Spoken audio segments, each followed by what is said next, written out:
오늘 살펴볼 말씀은 출애굽기 20장 되겠습니다. 20장 1절로 봉독합니다.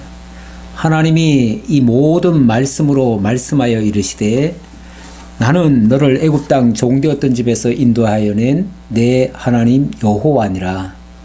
너는 나 외에는 다른 신들을 내게 두지 말라. 너를 위하여 새긴 우상을 만들지 말고 또 위로 하늘에 있는 것이나 아래로 땅에 있는 것이나 땅 아래 물속에 있는 것에 어떤 형상도 만들지 말며 그것들에게 절하지 말며 그것들을 섬기지 말라. 나 내 하나님 여호와는 질투하는 하나님인즉 나를 미워하는 자의 죄를 갚되 아버지로부터 아들에게로 3, 4대까지 이르게 하려거니와 나를 사랑하고 내 계명을 지키는 자에게는 1000대까지 은혜를 베푸느니라. 너는 내 하나님 여호와의 이름을 망령되게 부르지 말라. 여호와는 그의 이름을 망령되게 부르는 자를 죄 없다 하지 아니하리라. 아멘. 7절까지 봉독해 드렸습니다. 드디어 출애굽기의 하이라이트라고 할 수 있는 10계명 증거의 말씀까지 왔습니다. 출애굽기 20장은 출애굽기 전체 40장의 절반에 해당되는 말씀인데요.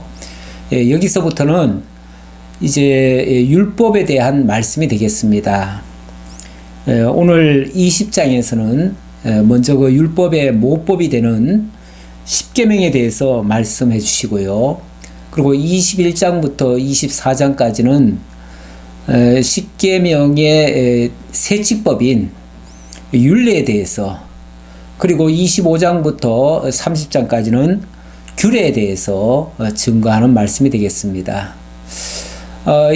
제가 지금 계명과 율례와 규례를 이야기했는데 이 계명과 율례와 규례가 전부 율법입니다. 다시 말하면 율법은 계명과 율례와 규례, 그리고 또 법도라는 것도 있습니다. 그래서 율법은 크게 말하면은 계명과 율례와 규례와 법도 이렇게 구성되어 있다, 이렇게 이해하시면 되겠습니다. 그래서 오늘 20장 이야기를 하지만은 20장에는 그 율법의 모법이 되는 10가지 대강령만 이야기하는 겁니다. 그리고 나머지 율례와 규례는 이 10계명에 근거해서 그것의 자세한 세칙법이다, 이렇게 이해하시면 되겠습니다. 자, 그래서 지금부터는 이 율법의 내용이 상당히 방대하게 그리고 세밀하게 기록이 되어 있고, 그 중에서도 아무래도 10계명이 제일 중요하죠. 그래서 그 10계명에 대한 의미, 왜 하나님이 이 시점에 이 10계명을 주셨는가를 살펴보고자 합니다. 어쩌면 출애굽하면서부터 이곳까지 하나님이 이스라엘 백성들을 인도해 주셨는데, 이렇게 인도해 오시는 과정에서 하나님은 굉장히 많은 일들을 보여주셨습니다. 그 보여주시면서 이제 시내산까지 오게 하셨고, 시내산에 와서는 지금까지 경험한 것을 밑바탕에 깔고, 그리고 앞으로 하나님이 어떻게 해주시는가를 하나님의 분명한 뜻을 알고, 그리고 약속의 땅 가나안으로 들어가라, 그런 뜻입니다. 그런 뜻인데, 이 10계명을 주시면서 10계명을 뭐 지금 당장 이걸 다 지켜라, 사실 그런 뜻으로 주신 말씀은 아닙니다. 나중에 보면 너희가 가나안 땅에 들어가게 되면 나를 기억하고 나를 잊지 않기 위해서 이 계명들을 지켜라, 이런 식으로 또 말씀을 하십니다. 그리고 보면 이 계명 자체가 뭐 이스라엘 백성들을 살리고 죽이고 하는 문제가 아니고, 하나님이 어떠하신 분인가를 기억하고 잊지 않는데 이 계명이 매우 소중하기 때문에, 그런 측면에서 이 계명을 잘 기억해라 이런 뜻으로 이해하시면 좋겠습니다. 왜 이 말을 자꾸 서두에 강조를 하냐면 많은 사람들이 이 십계명을 하나님이 우리에게 주신 유일무이한 법칙으로서 믿는 자들도 이것을 마치 도덕법처럼 반드시 이것을 지켜야 된다. 그렇지 않으면 하나님께로부터 심판을 받는다. 그래서 하나님께로부터 복을 받고 잘 살려면 이 계명을 잊지 말고 잘 지켜야 된다. 이렇게 보통 가르칩니다. 그래서 십계명을 사실 주일학교 때부터 달달 외우도록 했지요. 저도 이걸 달달 외웠던 기억이 있는데 뭐 지금 외우라고 하면 저는 지금은 잘 못 외울 것 같습니다.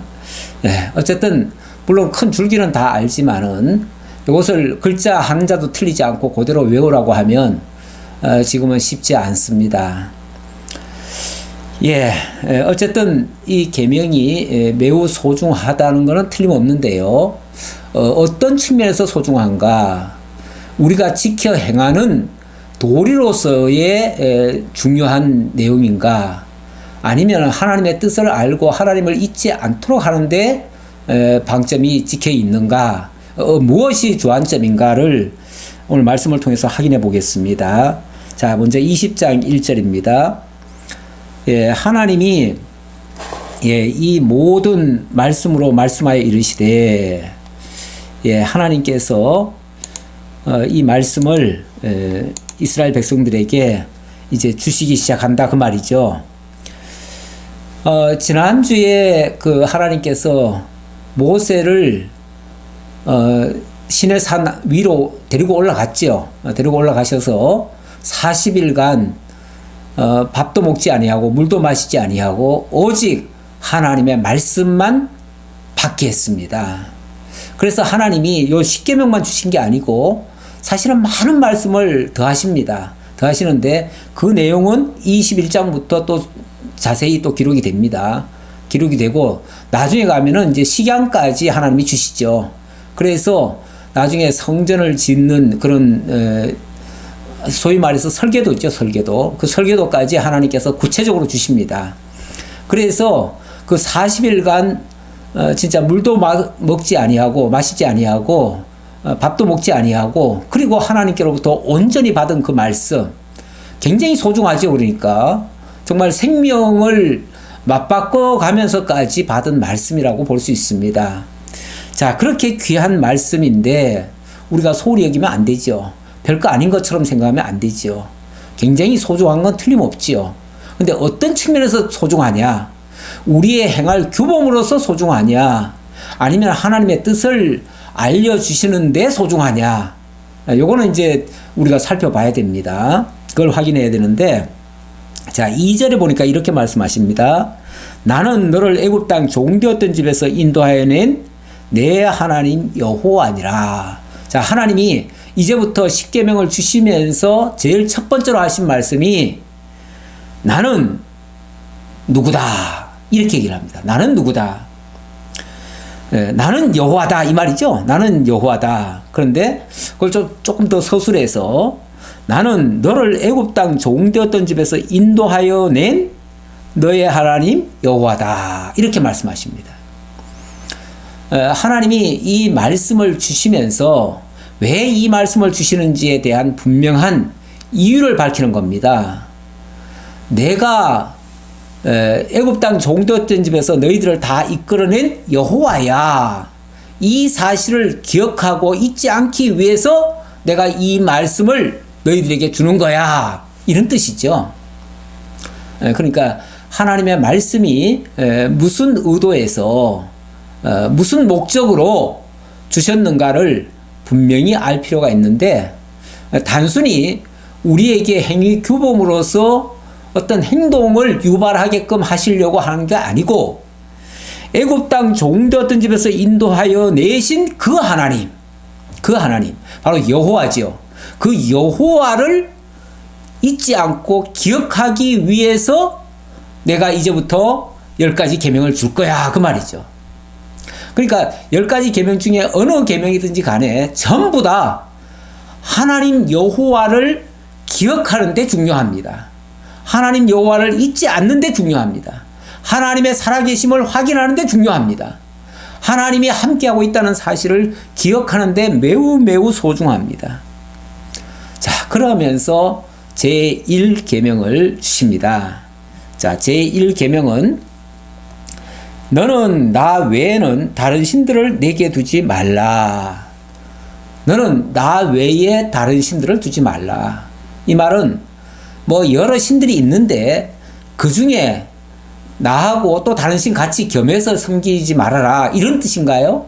그게 아니고 나만 유일한 내 하나님 여호와니까, 나만 유일한 신이니까 나 외에 그 어떤 신도 인정해서는 안 된다, 그 말이죠. 어떤 형체로 있고 없고가 아니라 하나님 외에 다른 신은 일체 인정하지 말라, 그 말이죠. 왜요? 진짜 신은 하나님 외에는 없으니까요. 유일무이한 신이시니까. 신이라고 하는 존재는요, 원래 시작도 없고 끝도 없는 분이에요. 어디서 나신 분이 아니에요. 지어진 존재가 아니에요. 피조물이 아니에요. 근원적인 분이시죠. 그런 신, 그런 분은 온 천하에 하나님 외에는 없습니다. 하나님 외에 다른 신은 없어요. 혹시 신이라 일컬음을 받는 것들이 있긴 있지요. 있는데 그런 것들은 알고 보면은 전부 다 하나님에 의해서 지음을 받은 피조물들이에요. 피조물들이고, 하나님은 그 모든 것들의 원인자, 다시 말하면 그것들을 지으신 분, 창조주가 되시는 분이죠. 창조주시고 창조만 해놓고 마치신 분이 아니라 그 모든 것을 주관하시고 다스리시는 대주제이시죠. 그 분만이 진짜 신이심을 기억하고, 그러니까 그 신 외에는 다른 신이 없으니까 아예 다른 신이라고 하는 것들은 부를 생각도 하지 말고 인정을 하지 말아라, 그 얘기죠. 예. 그런 의미에서 다른 신들을 두지 말라고 했고요. 그 다음, 너를 위하여 새긴 우상을 만들지 말고 또 위로 하늘에 있는 것이나 아래로 땅에 있는 것이나 땅 아래 물속에 있는 것에 어떤 형상도 만들지 말며, 어떤 형상도 만들지 말며, 어떤 형상이라고 일컫는 그 모든 것들은 사실은 신이라고 불리울 수가 없죠. 왜요? 다 하나님의 피조물이니까요. 피조물이라면 우리도 피조물이에요. 그것들도 피조물이고 우리보다 더 나은 게 없는데 왜 우리가 그들을 신이라고 부르죠? 부르면 안 되는 거죠. 오히려 하나님께서는요, 만물을 다 지으신 다음에 맨 마지막에 인간을 지었어요. 물론 그래서 인간이 하나님보다는 못하지만은 온 만물보다는 더 위에 있는 존재입니다. 그래서 만물의 영장이다, 이렇게도 표현을 해요. 그리고 고린도전서에 보면은 이 만물은 다 너희 것임이라, 하나님이 이 만물을 다 우리 인간을 위해서 지었대요. 물론 인간은 그리스도를 위하여, 그리스도는 하나님을 위하여 이렇게 차례대로 지어진 거죠. 그러니까 인간도 물론 하나님을 위해서 존재하지만은 하나님이 지으신 만물 중에서는 으뜸이다, 그 말이에요. 그런데 왜 인간이 하나님 외에 다른 신을 또 섬기려고 합니까? 다 만물이 우리 밑에 있는 것들인데, 우리 밑에 있는 것들에게 우리가 굴복하고 그것들을 섬길 이유가 하나도 없지요. 우리는 그것들을 다 지배해야지요. 하나님이 권한을 주신 만큼 그 권한을 가지고 우리는 지배할 수가 있는 겁니다. 그러니까 만물에게 우리가 지는 일은 있어서는 안 돼요. 우상을 섬긴다고 하는 거는 참 만물의 영장으로 지어놨더니 이 인간이 그냥 그 만물 밑으로 기어 들어가는 꼴이에요. 자기 본분도 모르고.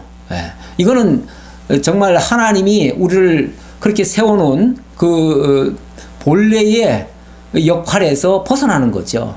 그거는 우리가 마땅히 누려야 할 것들을 못 누리고, 우리가 어찌 보면 그 종살이 하는 꼴이 돼버리죠. 그렇게 되면 안 되는 거죠. 그것들에게 절하지 말며 그것들을 섬기지 말라. 나 내 하나님 여호와는 질투하는 하나님이즉 나를 미워하는 자의 죄를 갚되 아버지로부터 아들에게로 3, 4대까지 이르게 하거니와.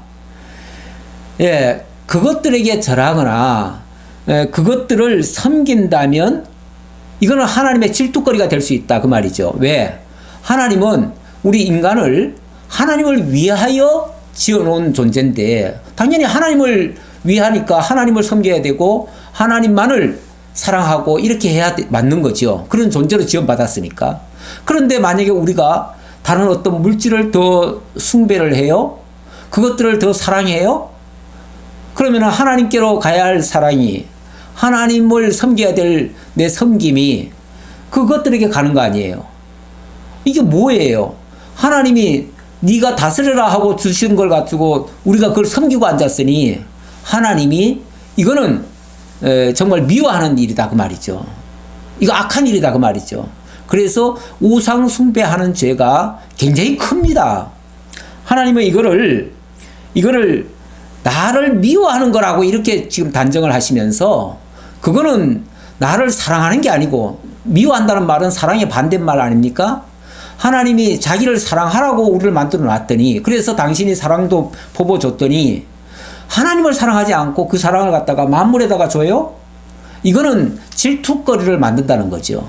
하나님이 미워하는 짓을 골라 한다 그 말이죠.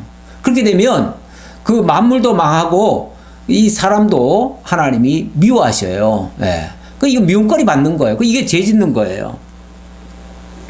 그렇게 해서 아버지로부터 아들에게까지 3, 4대까지 이르게 한다. 그 죄를 그렇게 갚는다 그랬어요. 그러면서 반대로 나를 사랑하고 내 계명을 지키는 자에게는 1000대까지 은혜를 베푸느니라. 예. 그러니까 요 또 정반대죠. 하나님을 알고 하나님이 자기를 사랑하라고 지어놓은 자기 본분을 알고 그리고 하나님을 사랑한다면 그거는 하나님께서 당신이 우리를 향해서 주시고자 하는 그 은혜를 1000대까지 베풀기로 한 그 복을 받을 대상이 되는 거죠. 네.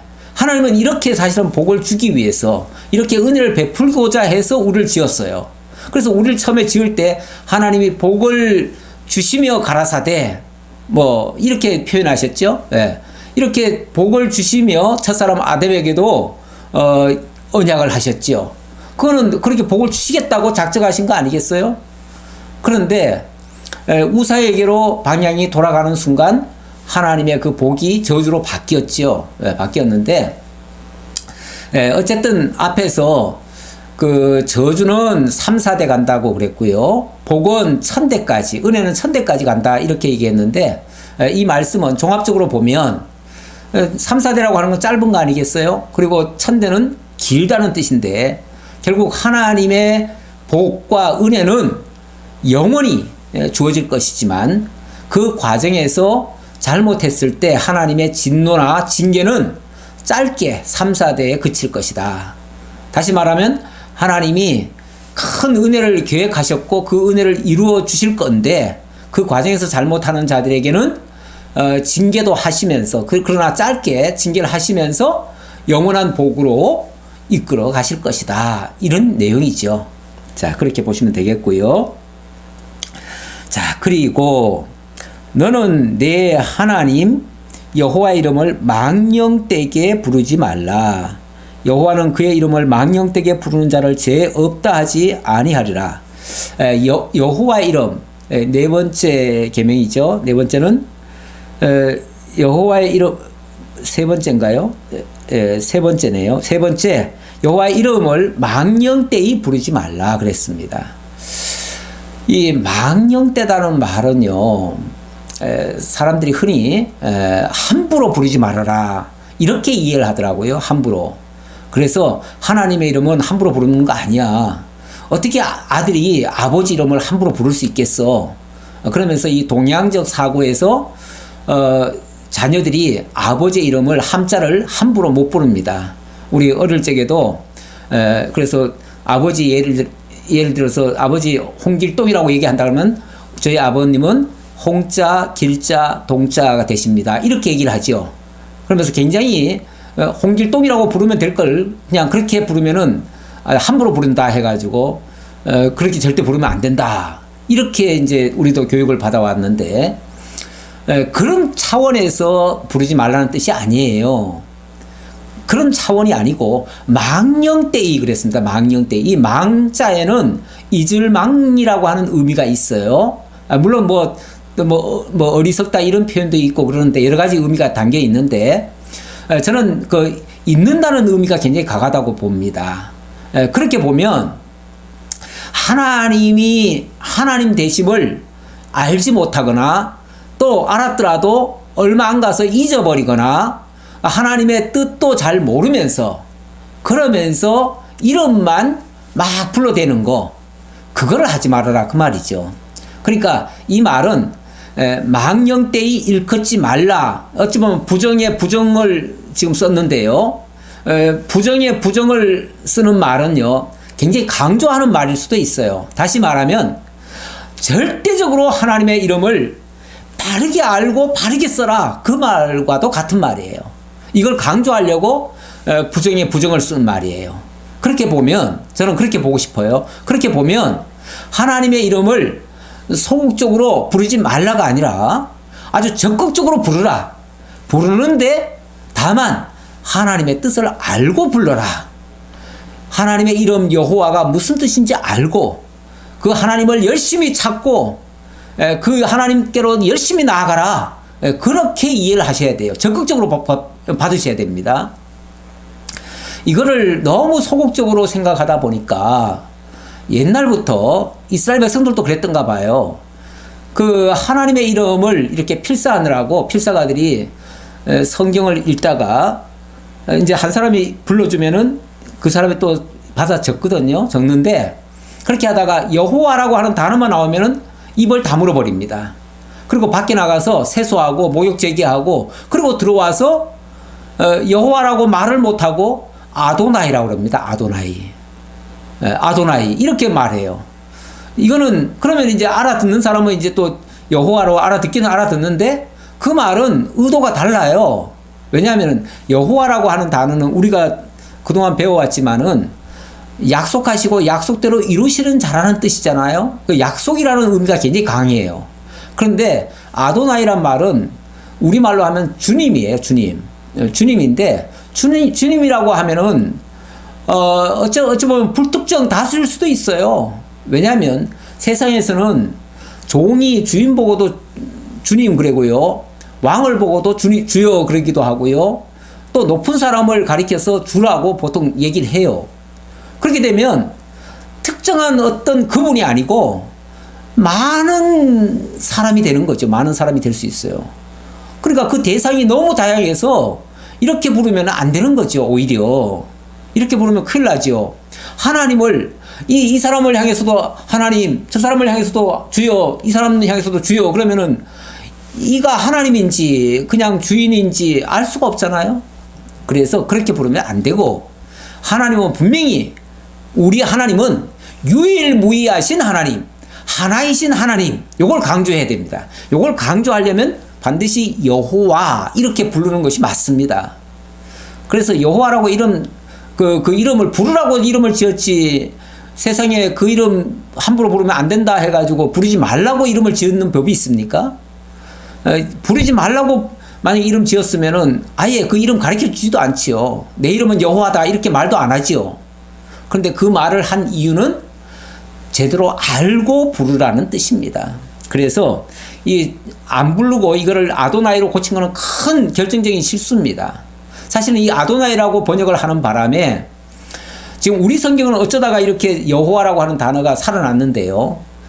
지구상에 있는 수많은 나라에서 지금 여호와라고 하는 단어가 없는 나라가 더 많습니다. 제가 알기로는 한 80~90%는 여호와라고 하는 단어가 없어요. 전부 다 헬라어로는 키리오스, 히브리어로는 아도나이, 우리말로는 주라고 돼 있어요. 영어로는 the Lord라고 돼 있어요. 그럼 Lord라고 돼 있으면은 그냥 주님이란 뜻이에요. 이렇게 불러버리면 영어 성경에도 그러니까 여호와가 없어요. 여호와가 있는 성경이 영어 성경 중에 한 번역본은 있는데 나머지는 없어요. 예. 그래서 우리는 오히려 이 계명의 본 뜻을 살리면은 오히려 이 여호와 이름을 반드시 되찾아야 됩니다. 되찾고 그 정상으로 돌려놔야 됩니다. 이 잘못된 생각들을 바꿔놔야 돼요. 예. 그래서 여호와의 이름을 반드시 기억해서 불러야 된다. 잊지 말아야 된다. 잊지 말라고 했더니 오히려 주라고 하는 바람에 오히려 하나님이 이름을 잊어버리게 생겼어요. 많은 사람들이 그 기도할 때 보니까요. 뭐 주여 주여 그러더라고요. 막 주여 주여는 막 수십 번 찾아요. 수십 번 찾는데 아니 그 주님이 우리가 믿는 그 하나님 여호와인지 아니면 저 알라 신을 부르는 건지 저 부처를 부르는 건지 알 게 뭐예요. 그 사람 생각 속을 우리가 모르니까. 그 사람이 만약에 엉뚱하게 재물을 가져다 주는 신을 부르기 위해서 주여 주여 그랬다면은 그 신은 만몬신이에요. 돈신이에요, 돈신. 예. 그러니까 그런 식으로 부르는 신은 우리가 믿는 그 하나님 여호와가 아닐 수도 있어요. 그래서 함부로 주여 주여 그러는 거 별로 좋지 않습니다. 뭐 예수님이 그런 비유도 하셨지요. 나보고 주여 주여 하는 자마다 다 천국에 이를 것이 아니요. 네. 하나님과 그의 아들 예수 그리스도를 제대로 아는 자, 그가 바로 하나님의 백성이 되는 거예요. 그렇지 않고 그냥 뭐 말로만 주여 주여 한다고 해서 구원 받나요? 그렇지 않아요. 예. 자, 그 다음 8절입니다. 안식일을 기억하여 거룩히 지키라. 안식일. 야, 이번에는 또 안식일을 기억하여 이렇게 얘기하죠. 기억하여. 그러니까 여기 지금 뭐 기억하라는 단어가 있는 데도 있고 없는 데도 있지만은 한결같이 하나님은 잊지 말라는 거예요. 하나님이 여호와 되심을 잊지 말라는 거예요. 유일하신 하나님은 한 분밖에 없음을 잊지 말라는 거예요. 그리고 하나님이 안식일을 제정했음도 잊지 말라는 거예요. 안식일이 뭡니까? 안식일은 맨 처음에 안식일은 하나님이 천지를 창조하시죠. 6일간 창조하시죠. 6일 창조하고 제7일을 하나님이 거룩히 구별해서 안식이 하셨더라 이렇게 말씀하십니다. 그래서 최초의 안식일이 탄생이 됐죠. 그 안식일을 창조 후 안식일이라고 그러죠. 제8일 안식일 이렇게도 얘기합니다. 제7일인가요? 제7일 안식일 이렇게도 얘기하죠. 자, 그런데 이 제7일이 이제 안식하게 됐는데 이게 이제 최초의 안식일이고요. 두 번째 안식일이 바로 언제 만들어졌냐면 하나님이 이때 제 두 번째 안식일을 만드신 겁니다. 근데 요거는 기억하여 지키라고 그랬습니다. 근데 뭘 기억하라는 겁니까? 그건 하나님이 안식케 한 날, 그 날을 기억하여 지키라 그 말이 있거든요.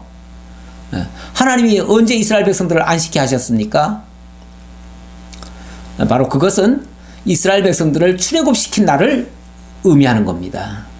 출애굽이라고 하는 말, 출애굽이라고 하는 게 뭐죠? 애굽에서 이끌어냈다라는 뜻이죠. 그런데 이스라엘 백성들이 애굽에 왜 있었죠? 애굽에 400년간 종살이했습니다. 이스라엘 백성들이 애굽에 있었다는 것은 애굽에서 종살이했던 거예요. 종살이라고 하는 말의 의미는 자유가 없어요. 안식이 없어요. 쉼이 없어요. 거기는 노예 생활이에요. 그야말로 종된 생활이에요. 아무런 자유가 없어요. 근데 그 종된 삶의 반대말이 뭐냐면 바로 자유예요. 자유고 안식이고 평안이고 기쁨이에요.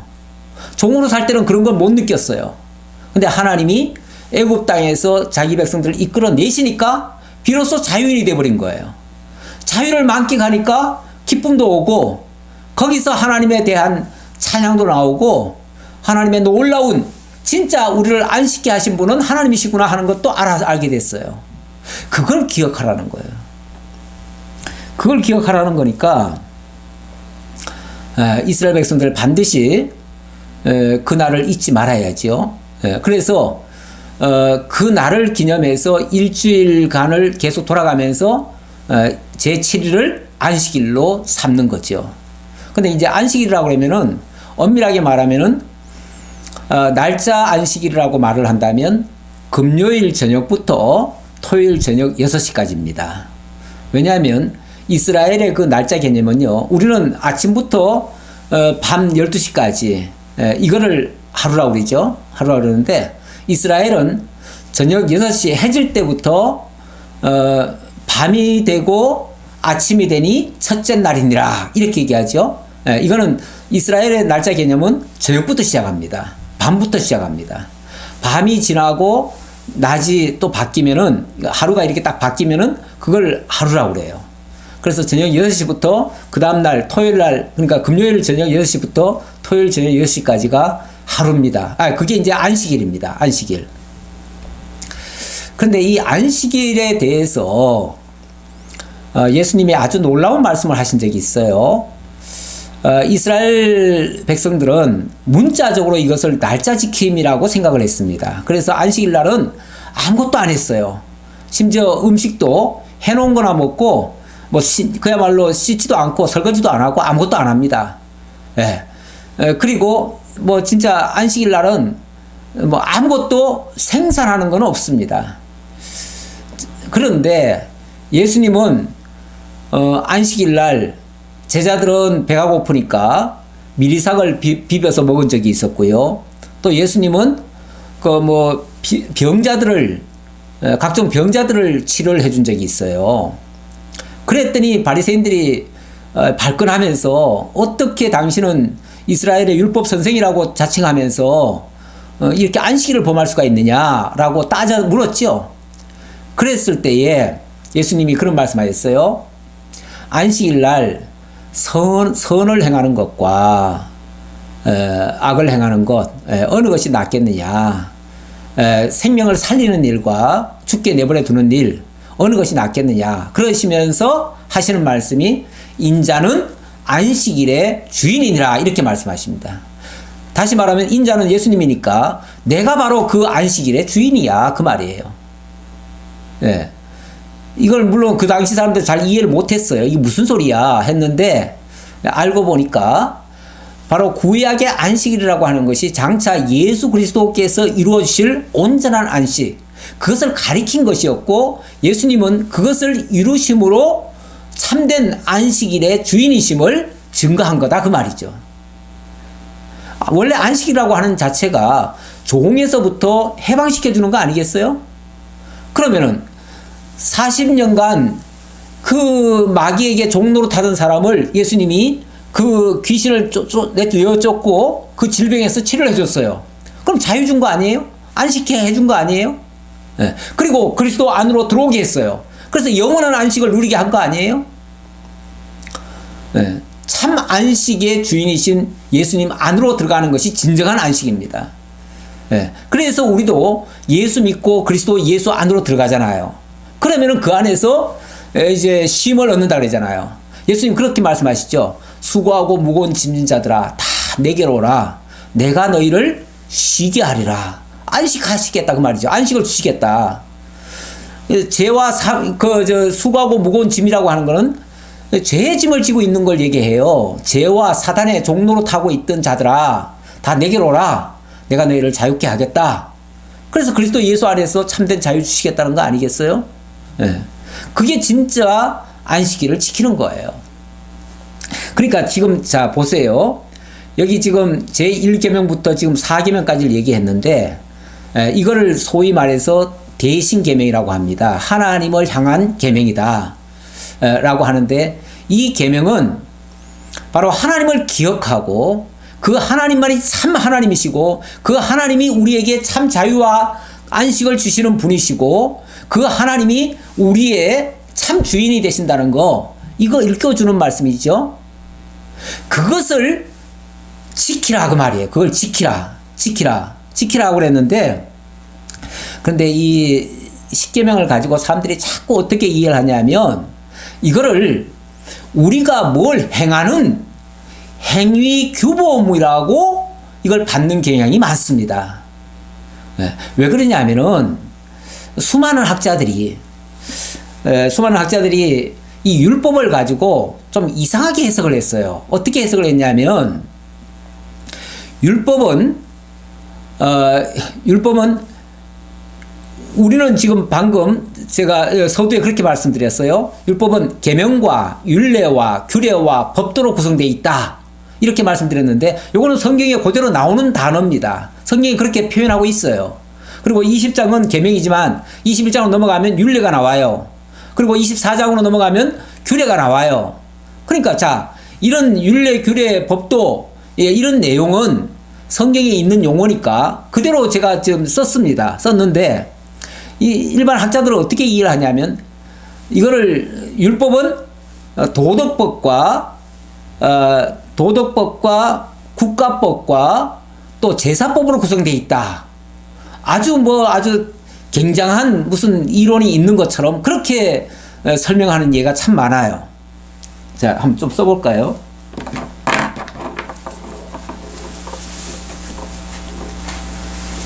예, 율법은 도덕법, 또 국가법, 제사법, 제사 또는 의식법이라고도 합니다. 예. 이런 식으로 얘기를 합니다. 이 국가법은 또 뭐 시민법이라고도 얘기해요. 시민법. 자, 그러는데 자, 아니 사실 이거 성경에 도덕이란 말이 있습니까? 물론 국가라는 말은 있지만 국가법이라는 말, 제사법이라는 말, 이런 말이 있나요? 뭐 제사 얘기는 많이 있어요. 있지만 특히 이제 의식법, 뭐 시민법, 뭐 이렇게 얘기하는 거는 사실은 성경에 있는 표현이 아니고요. 이건 철학적 표현입니다. 철학적. 그러니까 이거를 율법을 철학적으로 이해한 거예요. 철학적으로 이해하고 이렇게 이해한 이유는 뭐냐면 이 도덕법은 우리 믿는 사람이든 믿지 않는 사람이든 하나님의 뜻을 따라서 이렇게 반드시 지켜야 된다. 우리가 행해야 된다. 우리가 행할 규범으로서 주셨다. 이렇게 이해를 하는 거죠. 그러니까 율법이 우리 행위의 규범이라는 거예요. 이거는 이렇게 되면 이제 성경이 율법서다 이렇게 얘기했을 때는 우리의 경전이 되는 거죠. 경전. 우리가 어떻게 지켜 행하며 살아야 되는 그 도리를 적어놓은 책, 이 정도로 이해를 하는 거죠. 그런데 제가 말씀드리고 싶은 거는요, 우리 보고 뭘 하라고 지금 주신다기보다는 내가 이런 하나님이니까 내가 너희에게 이렇게 할 거니까 이걸 기억하고 지켜라. 근데 이 지켜라는 말이 행한다는 말, 행한다는 말이냐, 쉽게 말하면 행함이냐, 아니면은 킵이냐, 간직, 킵이라는 말은 간직이란 말입니다. 간직할 거냐? 저는 이 후자라고 봅니다. 이 행한다고 하는 거는 우리의 몸으로 뭔가를 해내는 걸 얘기하는 거죠. 근데 하나님이 우리 몸으로 뭘 하기를 원하시는 건가? 아니면은 하나님의 그 뜻을 잊지 말고 기억하라는 뜻인가? 저는 후자라고 생각을 해요. 예. 그리고 실제로 더 중요한 거는 행한다고 하는 것은 한계가 있는 겁니다. 만약에 행함으로 이것을 다 해석을 해버리면요, 결국 이거 다 행해야 되거든요. 다 행해야 되는데 그럼 율법을 다 지켜야 돼요. 다 지켜야 되는데 다 지킬 자신 있습니까? 다 지킬 자신이 없다면은 행한다는 말 함부로 쉽게 할 게 아닙니다. 이거 다 행해야 된다 그러면요, 무거운 짐을 잔뜩 지어놓는 꼴이에요. 지금도 힘들어 죽겠는데 그 위에다가 율법을 더 씌워주는 거나 마찬가지예요. 우리가 예수 믿고 나서 예수님은 그랬지요. 수고하고 무거운 짐자들아 다 내게로 오라. 내가 너희를 쉬게 하리라 그랬는데, 예수 믿고 나서 뭐 성경에서 이렇게 하라고 합니다. 저렇게 하라고 합니다. 계속 하라고만 계속 가르치면은, 아니 도대체 이걸 어떻게 다 하라는 얘기야. 더 힘들지요. 예수 믿고 나서 쉬운 게 아니라, 편한 게 아니라 더 힘들어 죽겠지요. 감당이 안 되고. 그리고 그것 때문에 또 얼마나 억눌립니까? 그래서 계속 정죄를 당하는 꼴이 되죠. 그래서 이렇게 행함을 계속 강조하는 거는요, 성도들에게 엄청난 무거운 짐을 더 지우는 겁니다. 율법 얘기하면 꼭 그 생각이 나는데요. 시골에 이제 차가 지나가다가 어떤 할머니가 무거운 걸 이렇게 머리에 이고 가요. 그래서 할머니 어디 가시는지 제가 태워드릴게요 하고서 태워줬더니 그 할머니가 이걸 내리질 않아요. 그래서 아유 할머니 차 탔으니까 그냥 내려놓으세요. 그러니까 아이고 나 태워준 것만 해도 고마운데 왜 이것까지 내가 신세를 질 수 있겠느냐 하면서 아유 괜찮다고 나는 그냥 짊어지고 가겠노라고. 그냥 짊어지고 가면요. 빨리 내려놔야지. 그냥 짊어지고 가면 그냥 걸어갈 때 지는 것보다도 더 힘듭니다. 차는 덜컹덜컹 거리는데 그게 쿵쿵 더 눌릴 거 아니에요. 그럼 더 힘들어요. 예수 믿고 나면 모든 죄의 짐에서 사실은 내려져야 돼요. 그런데 예수 믿고 나서 더 무거운 짐을 지워 놓으면요. 이건 뭐 예수 안 믿을 때보다 훨씬 더 힘들어요. 그렇게 되면은 예수 안에 와가지고 자유를 얻는 게 아니죠. 더 무거운 짐을 지는 꼴이 되죠. 그래서 그건 옳지 않고요. 자, 이렇게 도덕법, 국가법, 제사법으로 구분해 놓고는 또 뭐라고 해석을 해주냐면은 국가법은 이거는 이스라엘 백성들에게 해당되는 얘기니까 우리는 안 지켜도 된다 이렇게 얘기를 해요. 그리고 제사법 이거는 예수님이 오셔서 십자가에 다 못 박혀 죽으셨기 때문에 더 이상 우리는 제사 안 드려도 된다. 그러면서 이제 제사가 폐지됐다 이렇게 얘기를 합니다. 그러면은 율법은 다 이루어진 겁니까? 아니면 하나도 안 이루어진 겁니까? 이거 가지고 또 율법 학자들이 논쟁이 많아요. 예를 들면은, 율법이 폐지됐다라고 강조하시는 분들도 있어요. 율법 폐지됐다고 강조하시는 분들은, 예를 들면은, 히브리서 가지고 뭐라고 그랬냐면은, 7장 18절에 보면, 전에 있던 계명은 연약하고 무익함으로 폐하고, 율법은 아무것도 온전하게 못할지라. 전의 계명이 바로 율법이죠. 율법인데 이 율법은 연약하고 무익하기 때문에 폐지됐다는 거예요.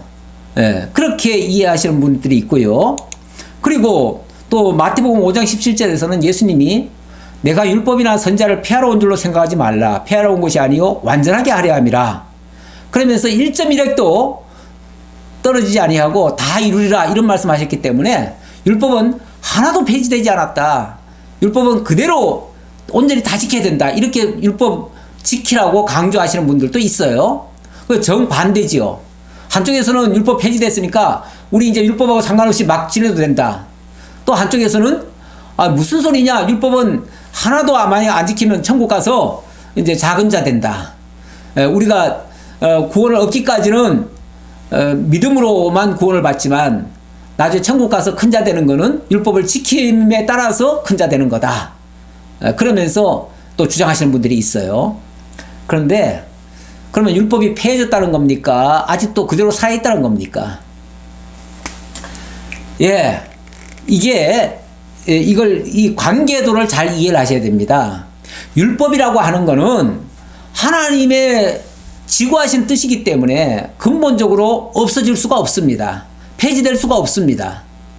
그렇죠? 그러니까 율법은 그대로 살아있는 겁니다. 살아있어야 모든 사람을 죄 아래 가두죠. 죄 아래 가두어서 그리스도에게로 도피하도록 만들죠. 그래서 율법은 다른 표현으로 뭐라고 얘기하냐면 율법은 그리스도에게로 인도하는 초등교사다, 몽학선생이다 이렇게 얘기를 해요. 율법이 정죄를 하니까 살 길을 찾아서 그리스도에게로 달려오는 거예요. 그래서 율법이 없이는요 그리스도에게로 다가가지 않습니다. 그리고 이제 그래 도피해가지고 도피성인 그리스도 안으로 들어왔습니다. 들어오고 나면 율법이 쫓아오다 말고 그리스도 안에 있는 자는 건드리지 못해요. 그러니까 그리스도 안에 있는 자에게는 이 율법은 무익한 거예요. 이 율법은 전혀 효력을 발휘 못해요. 그래서 그리스도 안에 있는 자에게는 율법이 마치 폐지된 것과 같아요. 왜? 아무런 저촉을 못하니까. 그래서 그리스도 예수 안에서는 결코 정죄함이 없나니 이렇게 하죠. 그리스도 안에 있는 사람을, 그리스도의 의로 덧입은 사람을 어떻게 누가 정죄하겠습니까? 그래서 율법의 용도 자체가 그리스도 예수 안에서는 폐기된 거예요. 그런데 그럼 율법 자체가 그럼 없어졌느냐? 아니에요. 더욱 굳게 세우느니라 그러잖아요. 여전히 세상에는 안 믿는 자들이 있고요. 그 안 믿는 자들을 나중에 심판의 도구로 삼기 위해서 율법은 그대로 살려놓은 거예요. 그래서 율법은 어찌 보면 울타리 같아요. 그래서 그리스도 안으로 인도하고 밖에서 그리스도 밖으로 나오지 못하도록 막아주는 역할도 해요. 그리고 이 율법을 하나님이 주신 의도 속에 보면 뭐가 있냐면 모든 사람을 죄 아래 가두었다가 하나님의 은혜로 영원히 복을 받도록 하시려는 그런 의도가 있어요. 그래서 이게 정말 하나님의 지혜 아닙니까? 그래서 로마서 11장 32절 보면 하나님의 그 의도에 대해서 너무 놀랍다 그러죠. 제 11장 32절 한번 읽어보면요. 하나님이 모든 사람을 순종하지 아니하는 가운데 가두어 두심은 모든 사람에게 긍휼을 베풀려 하심이로다. 그러니까 율법을 주신 의도가 모든 사람을 순종하지 아니하는 가운데 가두어 두시려고. 그게 바로 죄 아래 가두는 거 아니에요? 그러니까 율법이 들어온 순간 모든 사람은 다 죄인이 되는 거예요. 그래 놓고 깊도다. 그렇게 해놓고 거기서 이끌어내서 하나님의 백성들을 따로 구별해서 만드니까 이게 긍휼을 베푸시는 거예요. 하나님은 죄 아래 가두셨다가 하나님의 긍휼로 건져내시는 역사를 하셔요. 이게 성경의 모든 역사 아닙니까? 에덴 동산에서 하나님이 첫사람 아담을 죄 아래 가두었다가 하나님의 그 가죽옷으로 덧입혀서 구원해 냈듯이 마찬가지죠. 온 인류도 죄 아래 가두었다가 예수 그리스도를 통해서 그리스도의 의로 우리를 구원해 내시잖아요. 그게 하나님의 긍휼이고 하나님의 사랑 아닙니까? 그 사랑을 우리에게 깨닫게 해줘야 우리도 하나님 사랑할 거 아닙니까? 우리로 하여금 하나님 사랑하는 백성 만들려고 하나님이 이렇게 섭리하신다 그 말이죠. 이렇게 하시는 것, 이게 하나님의 지혜다. 그래서 깊도다 하나님의 지혜와 지식의 풍성함이요 그의 판단은 헤아리지 못할 것이며 그의 길은 찾지 못할 것이로다. 이렇게 하시는 이 방식을 세상 사람들은 측량할 수가 없을 것이다 그 말이에요. 오늘 1계명부터 4계명까지를 말씀드렸는데 이 4계명 요것만 좀 마저 정리하고 마치도록 하겠습니다. 자, 그러면은 이게 아까 도덕법, 국가법, 시민법으로 한 거는 이게 철학적인 방법이다 그랬는데 이걸 이렇게 해석할 게 아니고요. 이 성경적으로 해석을 해야지요. 성경적으로 해석을 하면 이 도덕법이라고 하는 거는 이게 바로 계명을 얘기하는 것이고요. 계명이라고 하는 거는 이건 이제 그 10계명이죠. 10계명. 10계명이고 그 다음에 이 국가법이라고 하는 거는 성경상에서는 뭐라고 되어 있냐면 이걸 율례라고 되어 있습니다. 율례. 그 다음에 이 제사법은 이건 규례라고 합니다. 근데 이 계명과 율례라고 하는 거는 이제 하라 하지 말라로 되어 있는데 이건 어찌 보면 정죄법이라고 되어 있습니다. 정죄법. 왜냐하면 계명과 율례는요 이게 나서는 순간 모든 인류는 거기에 다 저촉이 됩니다. 그래서 다 죄 아래 가두어져요. 자, 그렇지만은 하나님께서는 대안이 없는 게 아니고 규례라고 하는 것을 또 주십니다. 이 규례라고 하는 거는 바로 이 제사 규례가 되겠는데 제사 규례는 크게 말하면은 성전, 또 제물, 제사장 이 세 가지가 함께 들어있는 겁니다. 요 세 가지를 통해서 어떤 죄를 지었든 간에 하나님 앞에 제사를 드리면은 용서함을 받게 됩니다. 그래서 이거는 바로 사제법이 되겠습니다. 사제법. 물론 이 사제라고 하는 거는 자격 있는 자가 해야지요. 그리고 제물도 자격 있는 제물이어야 되고 또 성전도 하나님이 정한 그곳이어야 되죠. 근데 알고 보니까 놀랍게도 구약에는 물론 모형적으로 성전이 만들어지고 제물이 있었지만 그거는 다 그냥 어찌 보면 모형과 그림자들이었고 실제는 우리 주 예수 그리스도가 참 성전이 되시고 그리고 온전한 제물 되시고 그리고 영원한 대제사장이 되셔서 예수님이 온전히 이 규례대로 죽어주시는 거예요. 십자가에 못 박혀 죽으시고 3일 만에 부활하시는 거예요. 그래서 예수님이 율법에 의해서 죽으시고 율법에 의해서 살아나셨는데 그게 바로 이 정죄법에 의해서 죽고 사죄법에 의해서 살아나신 거예요.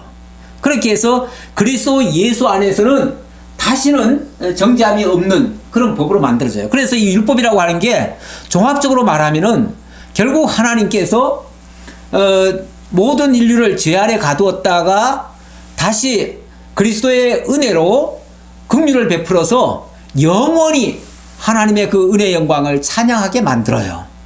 그런 의미에서 율법은 곧 하나님이 자기 백성들을 구원하시는 그런 은혜의 법으로 주신 것이다. 그러나 이제 한편만 보면은 꼭 정죄하는 것 같지만은 규례까지를 포함해서 보면은 이거는 결국은 죄 아래 가두었다가 의로 거듭나게 하시는 이런 역사가 되겠습니다. 이렇게 하시는 역사가 어찌 보면 출애굽의 역사고 오늘 우리 신약교회로 말하면 이걸 에클레시아라고 그러는데 에클레시아는 바로 교회로 만들어 놓은 원리입니다. 원래 에크라고 하는 게 밖으로 불러내다라는 뜻인데 출애굽이라고 하는 것도 죄와 사망 가운데서 건져낸 거 아닙니까? 애굽의 종살이에서 건져낸 거 아닙니까? 우리를 죄와 사망에서 건져내는 것도 출애굽이에요. 일종의 출애굽인데 그거를 신약적 개념으로 말하면 그걸 교회라고 합니다. 에클레시아, 교회. 밖으로 내서 불러내서 하나님의 사람으로 따로 모아놓은 무리들, 그게 교회입니다. 교회고 그리스도 예수 안에서는 결코 정죄함이 없도록 이렇게 만드시는 역사가 율법을 통해서 이루어진다는 사실 명심해 주셨으면 좋겠습니다. 기도하겠습니다. 아버지 하나님 감사합니다. 하나님께서 우리에게 주신 복 너무나 크고 놀랍습니다. 언뜻 보면 율법의 정죄 아래 우리가 들어가는 것 같지만 또 자세히 보니 하나님의 엄청 큰 복과 또 자비와 긍휼이 있음을 깨닫게 되었습니다. 아버지 하나님, 우리를 죄와 사망 가운데서 건져주시고 하나님의 영원한 의로 덧입혀 주시고 하나님의 나라를 이제 우리가 복으로 받게 된 것 너무나 감사하고 이 은혜에 감격해서 하나님을 사랑하고 이웃을 사랑하는 진정한 율법의 정신에 따라서 우리가 율법을 다 이루어가는 사랑의 율법으로 다 이루어가는 저희 모두가 되도록 함께해 주옵소서. 모든 걸 감사드리옵고 예수님 이름으로 기도하옵나이다. 아멘.